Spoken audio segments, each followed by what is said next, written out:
Hi guys, Chris here with Super Savvy Travelers. Hey, when you're in Montepulciano, you're going to want a really great meal. But sometimes you go there and everything's full and the parking is really hard and everything else.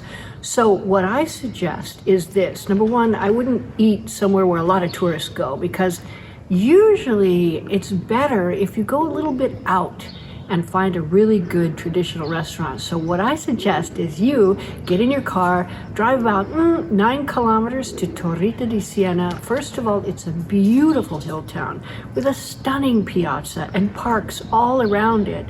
But secondly, there's a really good restaurant here. The restaurant is called Gio'Steria and the owner is lovely. His wife is beautiful, really nice people.